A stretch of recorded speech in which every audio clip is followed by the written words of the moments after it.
Hello everyone, Assalamu alaikum. I hope that you are doing fine. Today's session is related to William Shakespeare's poetry. William Shakespeare, as we know, a dramatist, created 37 plays. But besides those well known dramas, William Shakespeare also wrote sonnets, and the number of these sonnets is 154. These sonnets were published in 1609 that represent one of the most highest celebrated collection of poetry in English language. These poems explore the themes of love, beauty, time, morality, and complexities of human relationships. William Shakespeare wrote these 154 sonnets into two categories.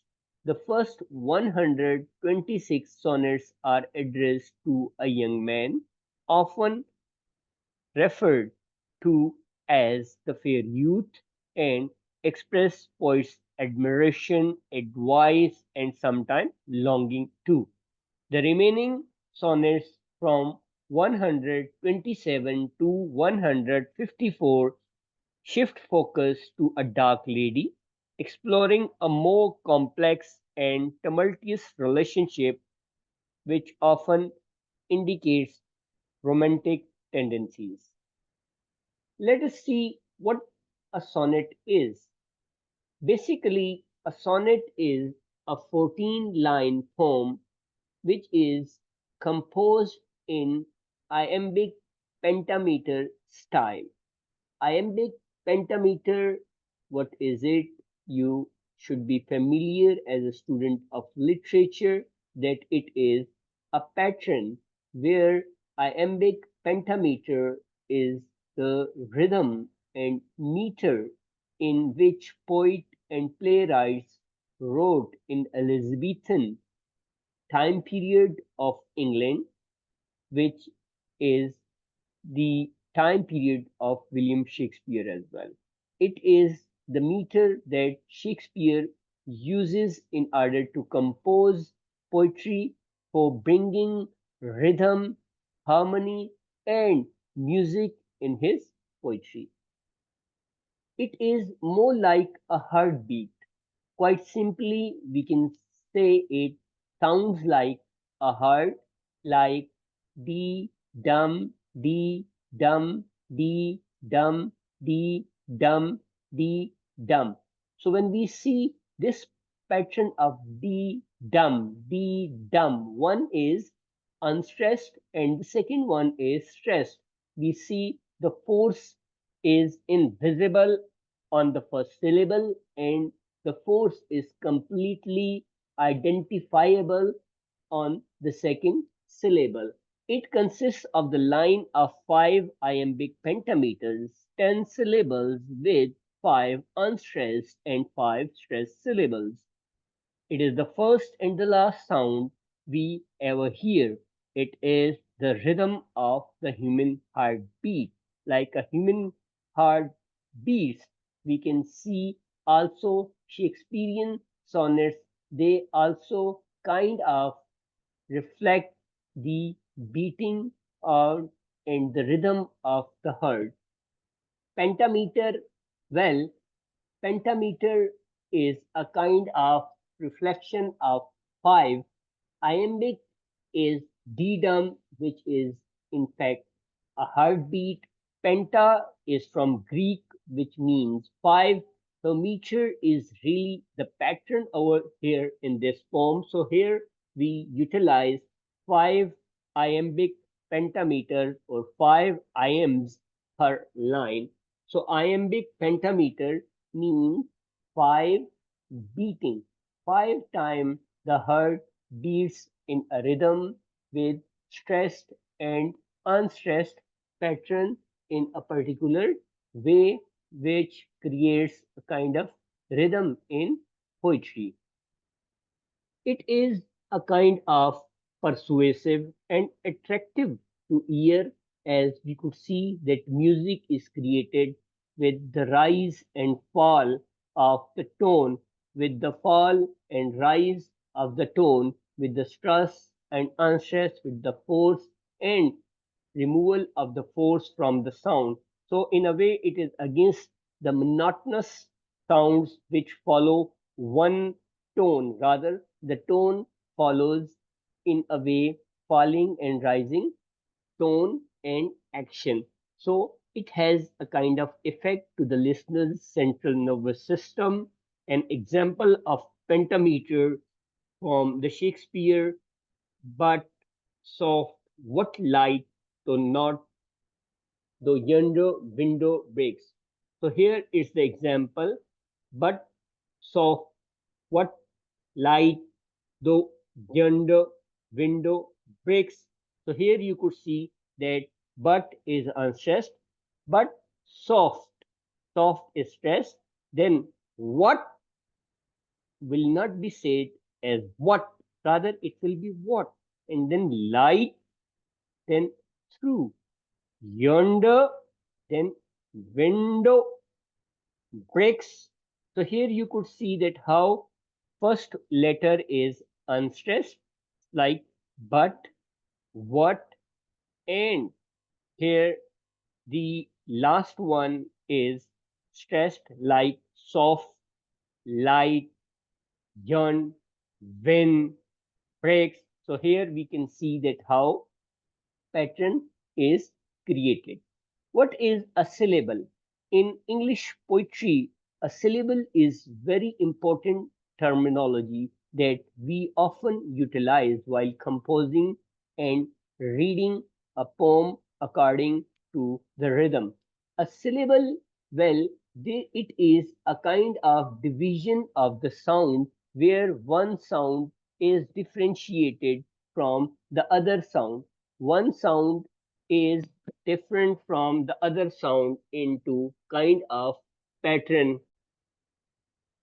So we can say that a syllable is a unit of spoken language which usually contains a single vowel sound, and this sound is distinguishable from the other sound. So there are three syllables, separate sounds in the word syllable. Like you can see that how syllable. So we can see that how every word in the coming sentence is different from the other word, like but, soft, what, light, true, yonder, window, breaks.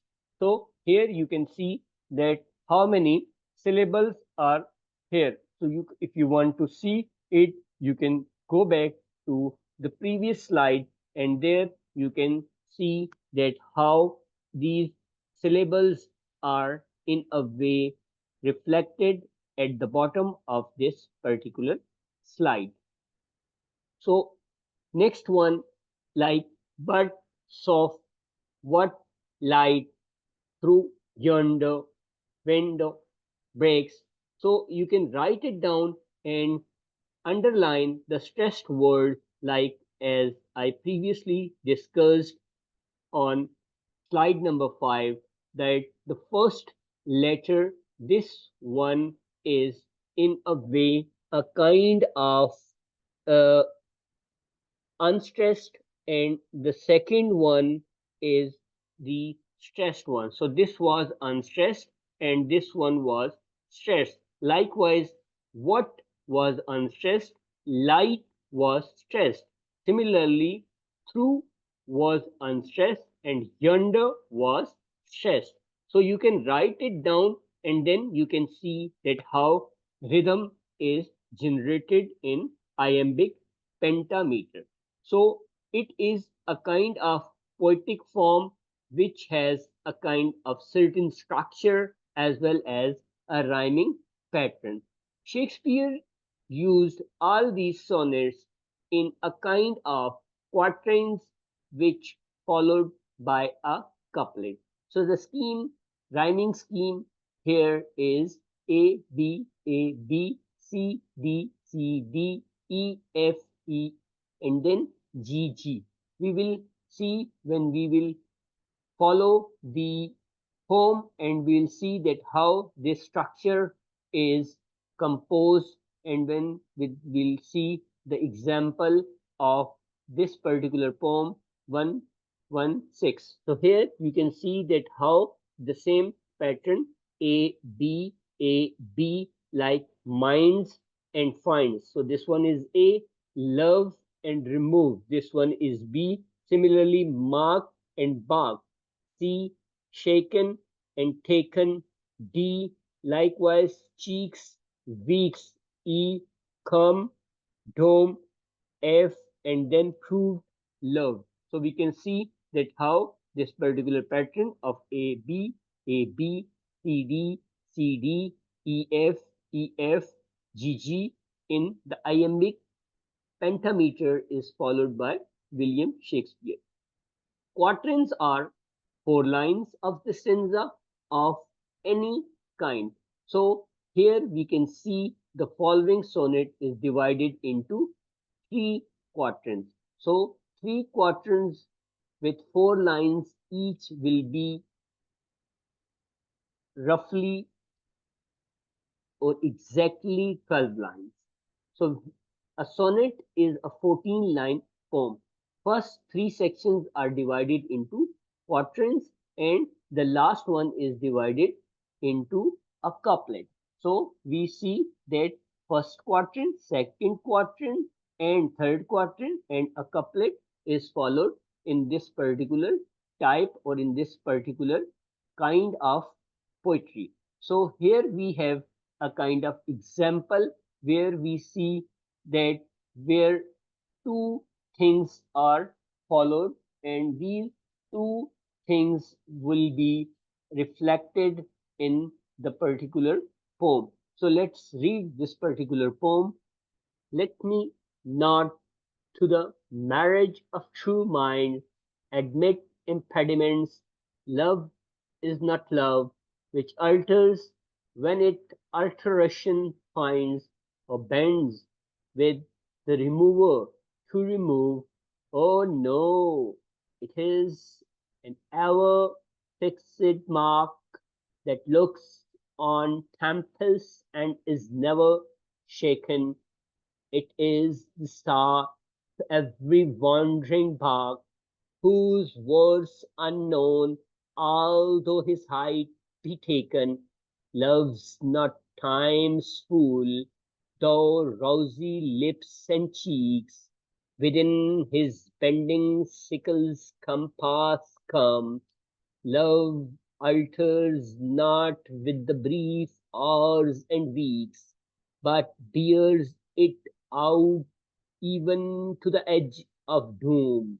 If this be error and upon me prove, I never write nor men ever love. So here you can see that how William Shakespeare, in a way, kind of composing a poem where he says that let me not declare my reasons why two true-minded should not be married. Love is not love, which changes when it finds a change in circumstances. So love does not find any kind of alteration irrespective of the situation and time. Love will remain a binding force. Oh, bends form its form, stand even when the lover is unfaithful. Oh no, it is the lighthouse that sees storms but is never shaken. Love is not Love is the guiding north star to every lost ship, whose value cannot be calculated, although its altitude can be measured. Love is not at the mercy of time, though physical beauty comes within the compass of sickle. Love does not alter with hours and weeks, but rather it endures until the last day of life. If I am proved wrong about these thoughts on love, then I recant all that I have written, and no man has ever truly loved. So here we can see that in today's session we talked about sonnet, we talked about iambic pentameter, and we also talked about the rhyming pattern of William Shakespeare.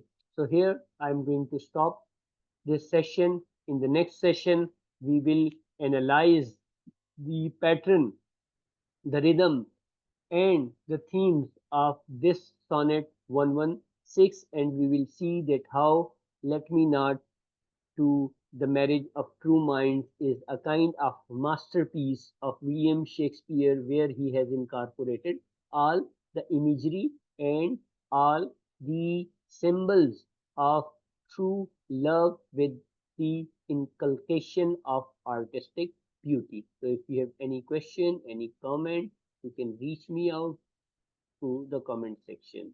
So, stay tuned, stay happy, and make lives of other people blessed.